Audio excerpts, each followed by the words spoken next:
If you've seen my videos before, you know that most of the time, the videos I make are for people who are, in the midst of their career. Maybe this is their first job, their second job, third job, and they're looking to interview. Most of my videos are catered towards them. But recently, I've had some newer to their career people say, hey, Ben, do you ever make jobs for people like me? What if I don't have any experience and I want to go interview and I want to succeed?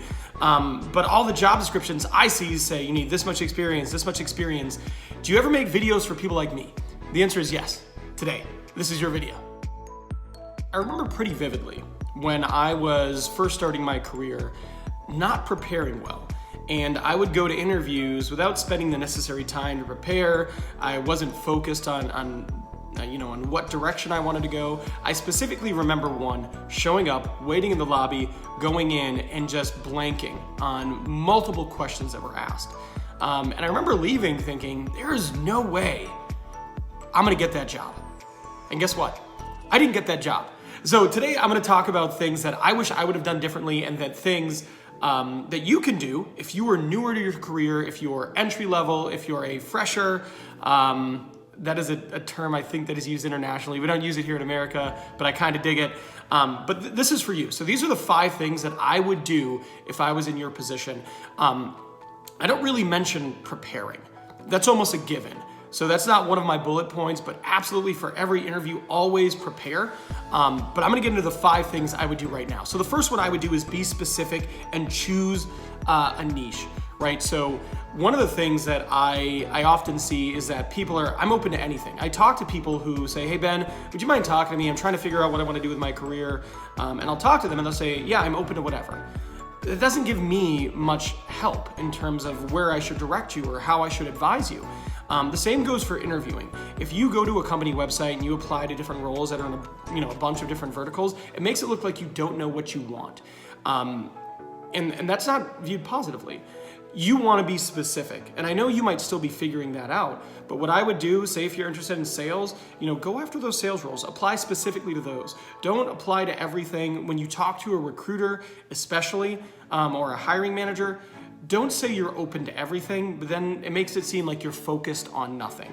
So I know there's, probably it's tempting to go, I'm gonna apply to a bunch of different stuff, and whatever takes on, maybe that's how I'll go, my career will go that way, or, I'll apply to a bunch of different things, I'll get in, I'll figure if I like it or I don't, and that'll help me pick a direction.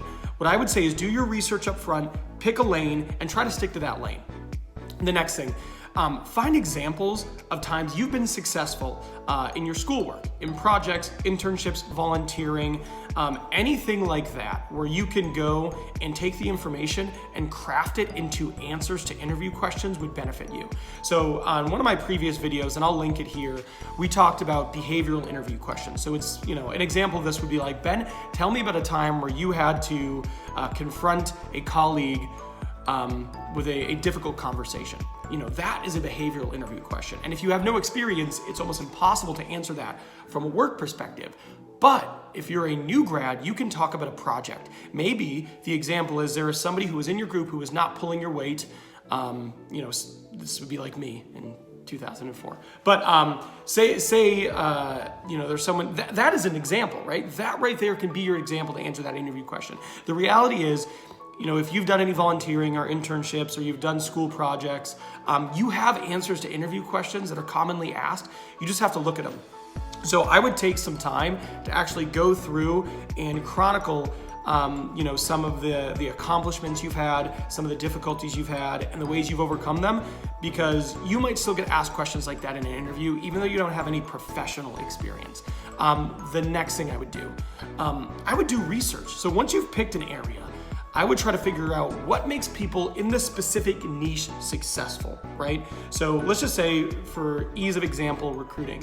You might go, okay, what makes a good recruiter? How am I gonna succeed here? What do I need? What kind of attributes do they have? What about certifications? So I would go online, I'd look at LinkedIn, and I'd look at people who have been in recruiting, and ideally, find people who have been promoted. So find someone who was at a company, was a junior recruiter, and then was promoted to recruiter, or was a recruiter and was promoted to senior recruiter, right? And then I would look at that person's background, what they've done, their education, certification, experience, all that kind of stuff. And I would use that to start informing you of what you need to do. And then I would reach out to them. I'd send them a connection request and I'd say, hey, I'm looking about starting to get my career in this field. You are in my field. You are doing what I want to be doing. Can you help me? Can you talk to me? 10 minutes of your time. And I wouldn't, I would say at least half these people are going to ignore your request. That's okay. You miss 100% of the shots you don't take. It's not about those 5 who ignore you. It's about the 5 who say, yeah, let's talk. Because you can get information from them, you can get advice from them, and you could potentially find out about opportunities in your field from them. So I would 100% do that. The next thing I would do is, I'd look for coursework or certification or training or anything like that that's going to help you position yourself, right? If you're going to HR and there are HR certifications that you can get, like some of the early ones, like additional coursework or stuff like that, I would look into that. Those things exist. And if you're new to your field, but you want to kind of accelerate your process of getting into your field, any sort of certifications or self-learning can be hugely beneficial. If nothing else, even if you don't learn a ton from it, what it does is it shows that you are taking initiative, and you can use that in an interview to talk about the ways that you're bettering yourself and preparing yourself to enter your field.